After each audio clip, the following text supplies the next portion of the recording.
Se presentó un proyecto de ley que implementa la receta médica electrónica y que establece varias sanciones muy específicas. ¿Para qué? Para evitar la falsificación. Es un proyecto de ley que está buscando implementar recetas médicas electrónicas para no solo mejorar la seguridad, sino que seguirle la pista, la trazabilidad en su emisión. Y esto porque ustedes saben que también hoy día usted puede encontrar medicamentos en las ferias libres, es decir, Muy fácil. el acceso a medicamentos complejos. No estamos hablando solamente de medicamentos para bajar la fiebre, para un dolor de cabeza, estamos hablando de medicamentos con estrellita verde incluso. Este es un esfuerzo conjunto entre el Senado, el Colegio Médico y el Colegio de Químicos Farmacéuticos, justamente, ¿no es cierto?, para darle mayor certeza al uso de los medicamentos en nuestro país, Gerardo. Claro, es por eso que hemos contactado al presidente del Colegio de Químicos Farmacéuticos de Chile, Jorge Cienfuegos, a quien le agradecemos nos responde hasta ahora de la mañana para aclararnos de qué se trata esto, nos explique qué tanto problema hay detrás, qué cosas no hemos detectado y ustedes sí lo han hecho. Jorge, ¿cómo está? Muy buenos días. Claudia Álamo, Gerardo Gómez, les saludamos. Ahí lo vemos también para quienes estén en nuestro streaming. Muy buen día. Hola Claudia, muchas gracias por la invitación. Encantado. En esta decisión de hacer esta trazabilidad, ¿no?, con este proyecto de ley, ¿cuál es el diagnóstico que hay? Que aquí en Chile tenemos un mercado de medicamentos ilegales y eso podría estar gatillado por boletas, o sea, por recetas que a uno le dan y después eso se vende, como para entender un poco el contexto, ¿no?, de este proyecto. Yo les comentaría que existe diversos mercados y partamos por eso. Yo creo que podemos incluso linkearlo con la noticia anterior con respecto al tren de Aragua que ustedes estaban planteando. Y esto no lo quiero decir exageradamente, sino que estoy diciendo que los medicamentos hoy día, por ejemplo, que se venden en la feria, no es don Julio ni la señora Juanita que llegaron y fueron a comprar los medicamentos a la farmacia y después los están revendiendo, sino que son bandas organizadas que están traficando medicamentos, en algunos casos, como decían ustedes, con estrellita verde, estrellita roja, lo cual implica narcotráfico directamente. Y estos medicamentos también pueden ser utilizados perfectamente para cosas graves que obviamente a todos nos llaman la atención y nos preocupan, como secuestros y violaciones. Como colegio farmacéutico lo hemos dicho en distintas ocasiones, tenemos incluso una campaña bien entretenida que llama a la población, que en el fondo es no le compres al tóxico. Pero este proyecto viene justamente, en fondo, a hacerse cargo de una problemática. Estamos hoy día en 2025 y la receta electrónica hoy día en Chile existe. Eso es importante tenerlo claro. No obstante, es voluntaria y finalmente también desde el mismo Ministerio de Salud estamos avanzando en esto, pero lento como un bolero, ¿no?, como podríamos plantearlo. Entonces nos gustaría eventualmente, obviamente, que esto avance mucho más rápido y este proyecto va al tema de la trazabilidad y a encontrar literalmente personas inescrupulosas, por supuesto, y también narcotráfico de medicamentos como puede ser, por ejemplo, la venta de recetas online, donde eventualmente uno encuentra hoy día en recetas en venta de recetas en redes sociales y que encontramos en el fondo prácticas que son bastante discutibles desde el punto de vista ético y directamente algunas bastante criminales para ser bastante francos. Jorge, perdón, Sí, no, termina. es que perdón mi ignorancia, a mí este tema me importa mucho, me sorprende como las verdaderas farmacias que hay en las ferias libres, pero usted me va a decir que existen sitios donde si yo necesito una receta, no sé, si alguien necesita una receta para Rabotril, se mete online y la consigue. Así es fácil. Absolutamente, de hecho. O sea, hay ciertos medicamentos que son más de moda, digámoslo así. Por ejemplo, post-septiembre, en general, a todos nos baja la culpa después del asado, Sí. Baja de de peso. pasarlo bien varios. Y obviamente ahí viene la lógica ya más de cómo yo puedo bajar de peso rápidamente y fentermina, por ejemplo, uno de los medicamentos que es con estrella, es el fondo con receta cheque, están disponibles para compra de una manera bastante discutible. Y obviamente ahí entramos en estas líneas que en el fondo son muy delgadas, como ¿es algo ilegal que un médico venda, por ejemplo, esta receta de una manera mucho más rápida? Está en el filo de la ilegalidad, digamos. Y en nosotros, por ejemplo, como farmacéuticos, uno de los grandes problemas que tenemos es que la receta papel hoy día, o sea, vamos a dejar el problema de la receta papel. Hay médicos que tienen letra de médico, no sé si lo han escuchado alguna vez. No, Muchas no. veces. No, nunca nos ha pasado que no entendamos lo que el doctor quiso escribir, Ya. ¿no?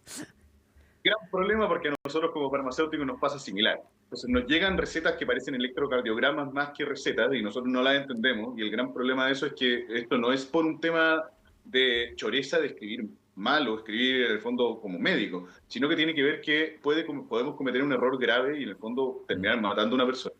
Y eso que la ley hoy día lo impide. La ley dice que la receta tiene que estar escrita de manera legible. Entonces, ¿qué es lo que estamos buscando? Avanzar hacia la receta electrónica. Eso implica seguridad, trazabilidad y también lectura de mejor manera, porque obviamente así podemos tener menos probabilidades de error. Para nosotros como farmacéuticos, y ahí viene la segunda parte, o la segunda patita de lo que les decía, no tenemos ninguna herramienta para saber si la receta papel que nos llega a nosotros es de un médico real o no. El médico podemos buscarlo en la superintendencia, podemos saber que existe, pero por ejemplo, saber que la firma que nos está llegando es del médico correspondiente, no tenemos ninguna herramienta. Y eso lo hemos dicho en distintas ocasiones al Ministerio, al ISP y a otros organismos estatales. Incluso jueces creen que nosotros tenemos una especie de ramo, por ejemplo, para identificar eso, para una especie de peritos de receta. Pero les No lo hay. cuento, y acá para que todos lo tengamos claro, eso no es así. No tenemos alguna herramienta ni práctica, ni física, y oficial tampoco para poder ver esto. ¿Qué implica esto? Esto es tierra fértil para el tráfico y el narcotráfico de Ya. medicamentos. ¿Por qué? Porque finalmente ahí es donde las bandas, por ejemplo, en este caso el Tren de Aragua, puede perfectamente identificar esta, vamos a decir, fragilidad de la receta y utilizarla, por ejemplo, para pasar medicamentos de un lado a otro, digamos así, traspasos. Jorge, Mm.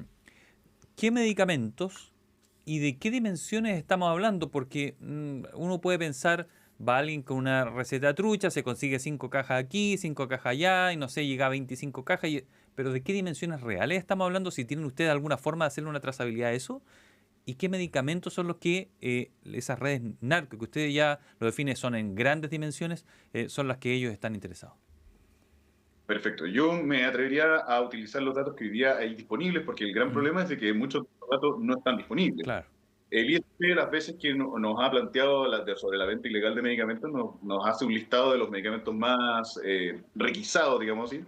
Y hay muchos para el dolor, muchos para bajar la fiebre, pero también hay ciertos medicamentos que a nosotros nos llaman profundamente la atención desde el punto de vista de esto, digamos así, complejidad del medicamento. La quetiapina, por ejemplo, la sopiclona, que son medicamentos que algunas personas lo ocupan para dormir, otros son directamente para salud mental más grave, pero si uno los utiliza, y aquí es la pregunta que nosotros hacíamos en otra ocasión, si yo te doy un medicamento para dormir a ti, bueno, si yo lo estoy tomando solo, estoy tomando el riesgo personalmente, pero si se lo doy a un tercero, ahí es donde entran estos riesgos que decíamos de Mm. secuestros y violaciones. Esto nosotros no lo decimos al azar, sino que finalmente esto es algo que se ha ido instalando en Chile en los últimos años y para todos nos preocupa. La pregunta es, todos saben, nos preguntamos, ¿cómo lo hacen? ¿Qué drogas utilizan? Bueno, drogas que puedo ir a comprar cualquier día, porque hay ferias libres todos los días, y ir finalmente a estos grupos y comprar un medicamento de estos sin ningún, Mm. esperemos también que el medicamento obviamente sea el Sí. medicamento que dice Ya, que es. cantidad Y no me dijo, ¿tiene alguna forma de medir la cantidad? ¿No tienen idea cuántos medicamentos de manera adulterada se consiguen y están en manos negras? No, no se sabe. sí, no sabemos, lo único que sabemos es gracias a ustedes como prensa, por ejemplo, tenemos a un colega que por suerte no estaba colegiado, pero un colega que estaba en Arica, que vendía una cantidad de codeína impresionante, tal que parecía que había una epidemia de tos en Arica y nadie se dio cuenta hasta que esto explotó y eventualmente fue procesado. Procesado hasta el punto que se le dijo que esta persona no tenía o tenía una conducta intachable Mm. anteriormente, por ende se le dejó libre. Entonces, obviamente, estamos frente a un narcotráfico que queda justo en la línea, queda en Mm. el gris. Sí, hay un Que, punto interesante en lo que usted plantea, Jorge Cienfuegos, presidente del Colegio de Químicos Farmacéuticos, pensando en esta ley, ¿no? De recetas electrónicas. Porque una cosa es el tema de la automedicación, que se insiste tanto, que no nos que no, usted si no toma antibióticos, si no le conviene ya. Pero lo que usted está haciendo el punto, por lo que yo escucho bien, son aquellos medicamentos que pueden convertirse en droga. Son, o sea, la codeína podría perfectamente en grupos de jóvenes mezclado con, no sé, con alcohol, de generar algún tipo de alteración de conciencia, me imagino. No tengo, no sé. Ese es el problema, en el fondo, que estas bandas, estas grandes bandas de crimen organizado pueden convertir en un negocio negro otro tipo de medicamentos que podrían servir como drogas. ¿Eso es? yo creo que es un problema mixto. Por un lado, tenemos lo que hablamos del fondo narcotráfico y problemas de seguridad. Y Mm. estoy muy preocupado por eso, pero obviamente también vemos una arista que para nosotros es muy relevante, que tiene que ver con la salud en particular. Y ahí, por ejemplo, para no ir mucho más allá, los antibióticos. Los antibióticos no se van a convertir en drogas. No obstante, es una de las grandes preocupaciones, por ejemplo, de la Organización Mundial de la Salud con respecto a la resistencia antimicrobiana. Se plantea, no sé si ustedes han alcanzado a ver esta serie de Pedrito Pascal de Las Sofás, No, no la he visto. algo, si Cuénteme. no la han visto, la Hay que recomendaría. verla, ya hay que verla, sí. Pero me refiero a que es interesante plantear un mundo que puede sonar hasta post-apocalíptico, un mundo que eventualmente no tenga antibióticos o la resistencia sea tan grande que eventualmente vamos a tener más muertes que el cáncer. Y eso lo ha planteado la Organización Mundial de la Salud en varias ocasiones y finalmente los gobiernos Mm. están tomando cartas en el asunto, pero tal y como les decía, realmente más lento de lo que nos gustaría. Esta venta de antibióticos también es importante en la venta ilegal, es importante hacerle esta trazabilidad y ver si estamos utilizando Mm. bien una Sí. herramienta terapéutica muy importante, muy buena, pero que obviamente hay que ver si la tenemos disponible. Mm. Jorge Cienfuegos, presidente del Colegio de Químicos Farmacéuticos, está interesante esta conversación. Le quería hacer otra pregunta, que este sí que es un terror que deberíamos tener como país. No quiero ser exagerada, pero creo que así es, fentanilo. Y el fentanilo me imagino que también es algo que requiere trazabilidad en Chile. Hemos visto ya algunos casos de hospitales donde se han desaparecido algunas ampollas de fentanilo. Los expertos dicen que el día que el fentanilo entre a Chile estamos perdidos, en el sentido de que ya entramos en otra categoría respecto de la batalla contra las drogas. ¿Qué tanto les preocupa? ¿Qué tan aceitado está el sistema en Chile para poder realmente seguir en la pista? ¿Qué saben de eso? Perfecto, yo me atrevería a decir entonces que estamos perdidos porque el fentanilo está hace años en Chile. No, El pero, tema es de que, no, sí, por eso te lo planteo. Ah, claro, El fentanilo, legalmente, sí, legalmente claro, sí, está a hace eso, mucho en sí. Chile. lo interesante de eso es justamente que los medicamentos que están disponibles en el arsenal farmacoterapéutico, cuando se empiezan a mal utilizar, obviamente podemos llegar a esto y obviamente nos planteamos mirando hacia el futuro lo que pasa en Estados Unidos. De hecho, Trump hace poco acaba de poner nuevos elementos para esta batalla contra el fentanilo. Pero el fentanilo es uno de múltiples medicamentos. Te puedo dar otro, por ejemplo, medicamentos que se ocupan en ganado, como la ketamina que se utiliza para hacer TUSI, por ejemplo. Todos los medicamentos que se utilizan, mal utilizados en el fondo, llevados al narcotráfico, que es justamente lo que estábamos conversando antes, son un riesgo absoluto. Y por supuesto ahí es donde se requiere trazabilidad. Pero cuando llego y, por ejemplo, llevar trazabilidad a la parte ganadera, donde el encargado no es el ISP, sino que es el SAC, se complica. Y por supuesto que ahí es donde Mm. yo te diría, si podemos resumir todo esto en una pequeña frase, un Estado, o ni siquiera un Estado, una sociedad desorganizada va a perder la batalla contra el crimen organizado. Y eso es así. Y ahí nosotros como colegio farmacéutico, por eso conversamos con el colegio médico, con los senadores y con distintos grupos, estos temas para nosotros son de preocupación y tenemos que organizarnos, tenemos que coordinarnos. Si no lo hacemos, el crimen organizado nos va a ganar la batalla. Usted escucha a Jorge Cienfuegos, presidente del Colegio Químico Farmacéuticos de Chile, hablando sobre un proyecto de ley que se está impulsando para que se intensifique la utilización de la receta electrónica para evitar el mal uso de medicamentos. Ahora me acerco más al proyecto. Primero, ¿de qué manera es la que se vulnera más habitualmente el sistema? ¿Y en qué cantidades? Digo, el modo operandi que utiliza una gran red de uso malicioso de medicamentos es falsificar una y ir farmacia por farmacia comprando de a una caja, de a dos cajas. ¿Es eso lo que hacen? ¿Ese es el modus operandi habitual? Lo que pasa es que tenemos distintos modus A operandi y yo ver, creo que ese es porque tenemos que ver, y por eso decía como ver al futuro lo que ocurre en Estados Unidos, bueno, también ah, podemos ver otros países que han tenido dinámicas similares. Hay países, por ejemplo, como México, no es para estigmatizarlos, pero que el narcotráfico está instalado, donde ellos ya tienen, por ejemplo, contratados médicos, farmacéuticos, jueces, etcétera, etcétera. Entonces, claro, obviamente, todo el permeado. narcotráfico. Entonces, cuando yo tomo este sistema y lo utilizo, obviamente la gracia, por ejemplo, de la receta electrónica, más allá de, obviamente, la trazabilidad, que es muy importante, nos permite también obtener ciertos datos de personas que tengan, tal como dices tú, un cierto modus operandi, cómo lo está haciendo. Si veo que los datos, por ejemplo, de entrega de fentanilo se multiplican por mucho, claro, ahí empiezo a decir, acá hay una alerta. Nos pasó similar cuando empezamos a ver lo que estaba ocurriendo con ¿cómo se llama? Con las licencias médicas, que veíamos personas que daban cantidad de licencias médicas que eran mayor a lo común. Hoy, el dato, tal como me dices, no existe o está muy en poca cantidad, porque tenemos recetas papel y obviamente estamos Ya. en un Chile en el cual no todos tienen acceso, obviamente, a esta opción, pero Mm. si se Y incentiva, vamos a traer. el objetivo final del proyecto entonces es pasar 100% a la digitalizada, por decirlo de alguna manera, para que ustedes puedan ver si el doctor la emitió o no, como dice lo que ustedes le están presentando, y el papel sacarlo del juego. Ese es como el gran objetivo, ¿o no? Lo ideal es avanzar hacia allá. Sabemos que obviamente no es algo que podemos hacer, incluso, por ejemplo, cuando el Servicio de Impuestos Internos lo hizo con la boleta, pasamos de la boleta papel a la boleta Claro. electrónica, ellos sabían que existía un núcleo, una cantidad de gente que era difícil, entonces obviamente eso lo podemos considerar, es obvio, pero tratar de que la mayoría de la gente pueda utilizar este sistema que es mucho más trazable, que es más seguro y que también le da seguridad no solamente al prescriptor y al dispensador, nosotros como químicos farmacéuticos, sino que al paciente de lo que está recibiendo y esta receta existe, es suya y puede utilizarla de buena manera. Mm. ¿El fentanilo es difícil de conseguir? Puede sonar muy, muy burda la pregunta, pero me pregunto eso debido a la peligrosidad que significa. No, por supuesto, yo te diría la pregunta capaz, difícil de conseguir, ¿me lo dices legalmente o ilegalmente? Porque ahí No, la respuesta es ilegalmente, distinta. ilegalmente, porque conseguir, yo creo que ya lleva implícito que no sea lo que me corresponde que me asignaron o me recetaron. En general, el fentanilo y otra serie de medicamentos están más en el nivel intrahospitalario, o sea, Sí, dentro del hospital. no en una Conseguir farmacia. un medicamento, claro, conseguir un medicamento de ese estilo es más Mm, difícil. sí. Eventualmente, hoy día conseguirlo, por ejemplo, han existido ya varios casos en el tiempo de personal de salud que los ha sacado. Y ahí donde, ojo, que por ejemplo Contraloría lo está revisando y lo está revisando distintos entes para ver que esto no ocurra y poner las trabas Mm. correspondientes. Voló el tiempo, Jorge Cienfuegos, presidente del Colegio de Químicos Farmacéuticos.